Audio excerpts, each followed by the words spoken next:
Oh boy. Let's see.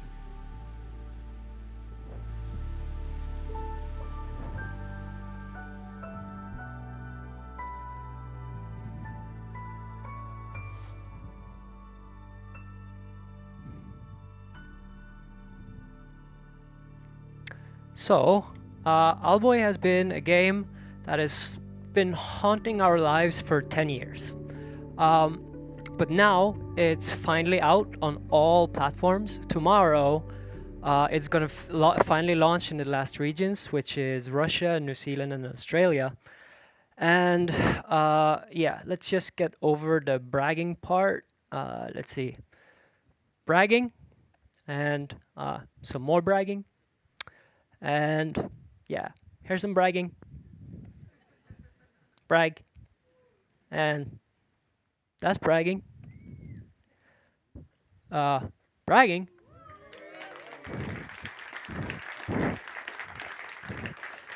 And massive bollocks, most likely. But we're hoping. So now that I'm done with kind of the introduction, the main part about us is how we do business is kind of, you have to know our team. And my team consists of very few people. And one of the goals when we applied for the Games Go Global program was to grow our business and to launch on PlayStation.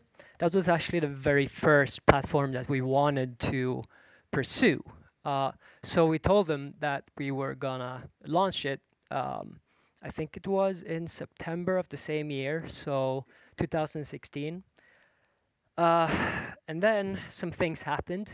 Nintendo Switch was announced, and we decided to, well, since Owlboy was inspired by all of the Nintendo classics, this is kind of the platform that we have to target, because it just makes a lot of sense. It was inspired by Super Mario and the Zelda games and Chrono Trigger, and it was kind of just a natural fit. And we launched the game 2 months ago on the Nintendo Switch, and soon we're gonna have a physical edition of the game as well. Like I said, tomorrow is the very last region we're gonna launch in, and I made this trailer. Let's have a look.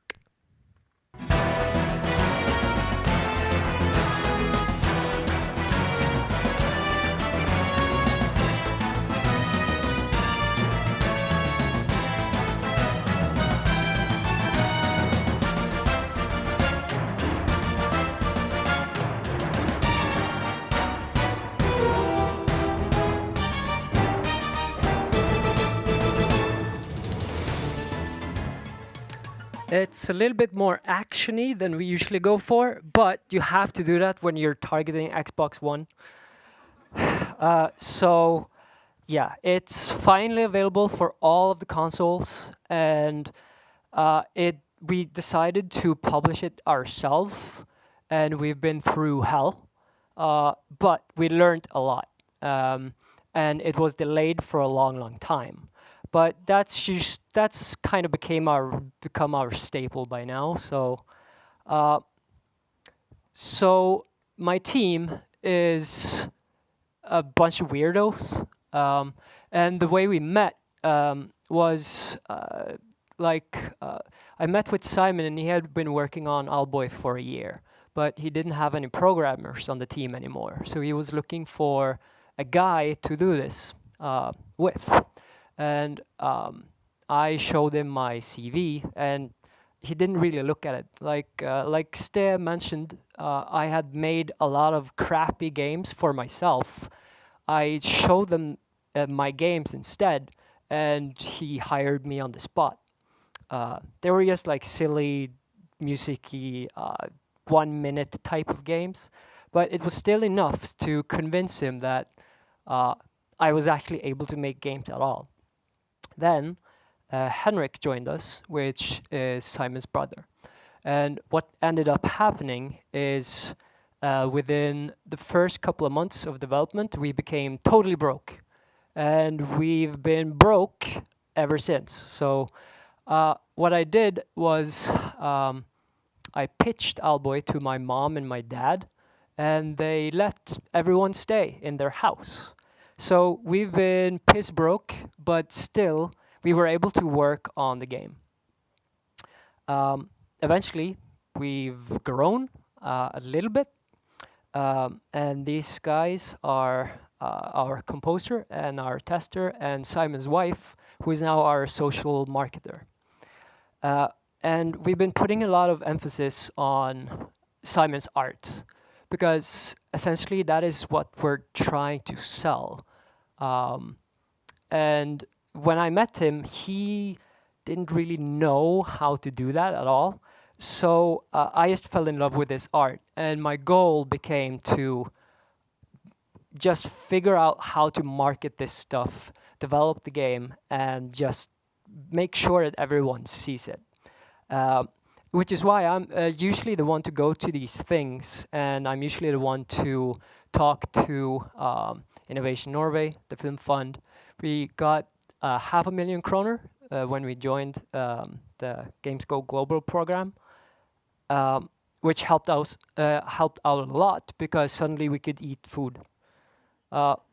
And our goal was to have 7 employees full-time in 2017. We haven't met our goal.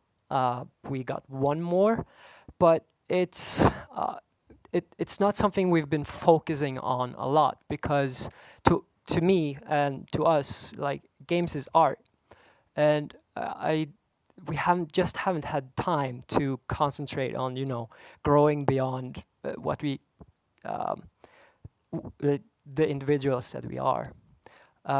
We were also gonna spend 300K on porting, and then we noticed that Switch was coming out, and we also had a lot of problems with porting, so it's got delayed, as is tradition, and we were hoping to generate 16 million kroner, the same year that the console version was coming out. We didn't. But now, what ended up happening, we spent 1.5 million on porting, and we delayed for all consoles, but in the end, we've now launched, and in 2 months, we have made 8 million kroner on the Nintendo Switch. So now we are gaining on our original goals, which we're very, very happy with. And so, yeah, even though our plans changed and we had a lot of trouble, and we were really stubborn and wanted to do all of this ourselves, now we have a lot of experience with porting to all of the consoles and marketing and everything. So if anyone ever has a question about like marketing and stuff, that is what our meetings and just Spill ut i verden has been about. Sharing knowledge, and I want everyone to get in touch with us if they ever have a question about it. And I also want to thank you guys for supporting us and giving us food. It's been very, very helpful. Thank you.